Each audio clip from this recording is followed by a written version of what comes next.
Bonjour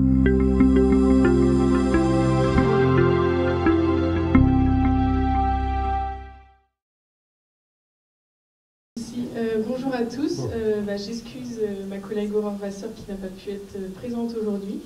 Donc c'est moi qui vais effectuer cette présentation. Donc on va évoquer la mise en place de la gestion volumétrique de l'irrigation, sujet qui a été évoqué ce matin par M. Coron. Donc c'est une démarche qui a été mise en place de co-construction avec la Chambre d'agriculture Nord-Pas-de-Calais et les DDTM du Nord et du Pas-de-Calais. Donc, pour remettre un peu dans le contexte, ici, on a mis la disposition B2.3 du stage qui définit les volumes disponibles par bassin et par sous-bassin. Et on a mis la carte de l'Agence de l'eau pour montrer un peu les territoires en tension quantitative sur le territoire. Donc, ça se présente sous forme de stage. Et donc, ce qu'on peut voir, c'est que tous les territoires ne sont pas logés à la même enseigne. Donc, en fait, il y a des territoires avec la petite goutte. Ce sont des territoires qui sont en tension durable, donc c'est principalement dû au fait que la ressource en eau est peu présente ou peu accessible sur ces territoires-là.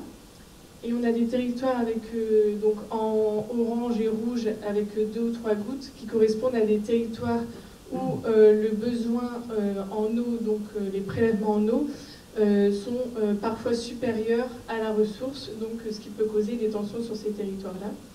Donc c'est pour ça qu'il y a la clé des sages qui engage des démarches pour, dans une démarche de protection de la ressource en eau avec différentes dispositions. Donc c'est encore quelque chose qui a été évoqué ce matin, mais c'est par rapport au cadre réglementaire qui évolue. Donc au niveau national, on a un décret de 2021 relatif à la gestion quantitative de l'eau, qui se définit ensuite par les arrêtés d'orientation de bassin, donc par rapport au bassin Artois-Picardie ici, qui se redéfinit ensuite au niveau départemental par les 4 arrêtés sécheresse, puis au niveau des zones d'alerte, qui correspondent à peu près au SAGE, par des arrêtés de restriction temporaire des usages de l'eau, avec des seuils. Donc en fait, il y a un projet initial qui a été au niveau de l'arrêté d'orientation de bassin de changer les seuils de débit et de niveau des nappes, qui aurait causé des déclenchements de passage en restriction plus rapides. Donc il y a eu un engagement, suite à ça, il y a eu un engagement de la profession agricole de passer à une gestion volumétrique dès 2024, donc en remplacement par rapport à cette gestion horaire actuelle. Donc actuellement, on a on est en gestion horaire. Donc ce qui se passe, c'est que quand il y a des arrêtés sécheresse, on a différents seuils seuil vigilance, vigilance renforcée, alerte et alerte renforcée, qui définit des horaires où les agriculteurs ont interdiction d'irriguer. Et prochainement, à partir de 2024, on va passer à une gestion volumétrique.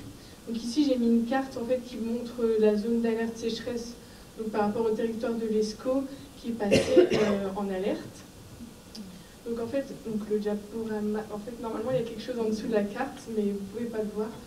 Mais en fait ce qui se passe, c'est qu'au début de l'année, on va regarder les nappes phréatiques et les cours d'eau. Et en fonction de ça, il y aura une définition d'abattement de volume qui se définit par un pourcentage de baisse du volume que les agriculteurs vont demander au début de l'année. Qu'en fait, en fonction des seuils que vous voyez ici, vous aurez des baisses du volume.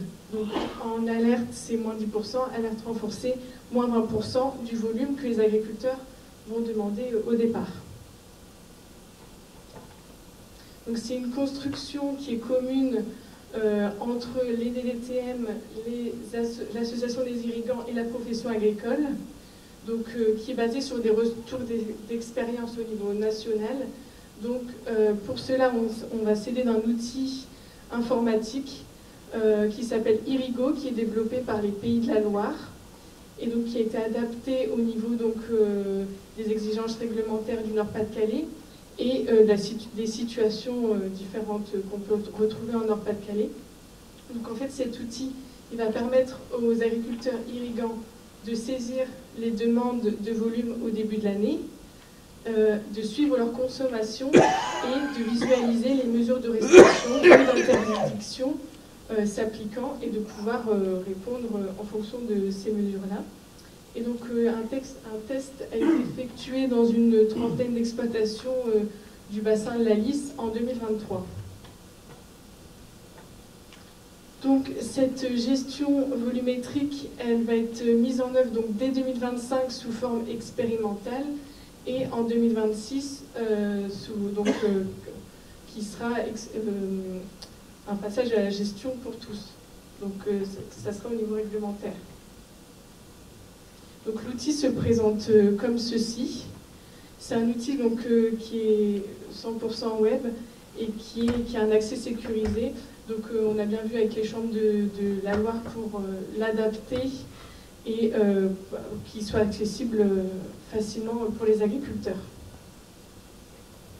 Donc comment ça se passe?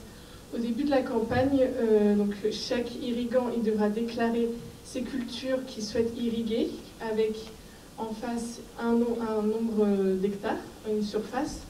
Et donc, il y aura, donc on a un forfait par culture qui a été déterminé toujours en lien avec les DTN.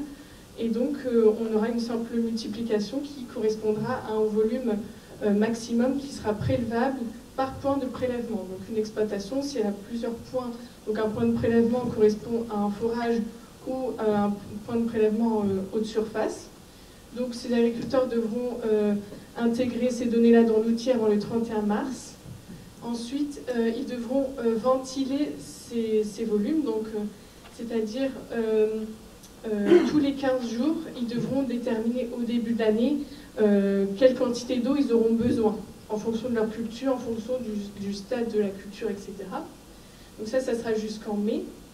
Et ensuite, donc, on aura au début de l'année les éventuelles restrictions qui sont prises en fonction de la ressource en eau, et également au cours de l'année des arrêtés sécheresse qui seront pris en fonction de la situation au niveau climatique, et donc les volumes seront abaissés au cours donc, des 15 jours correspondant à l'état au moment actuel.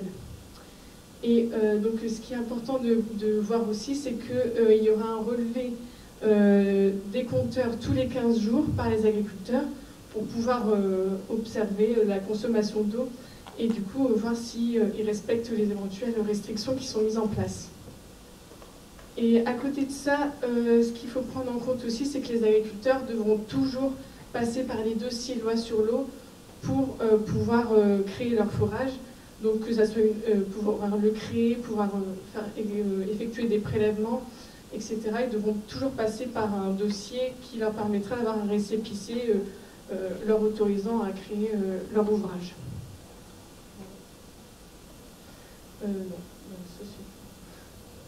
C'est tout pour moi. Eh bien, écoutez, merci infiniment pour cet exposé court, concis, précis.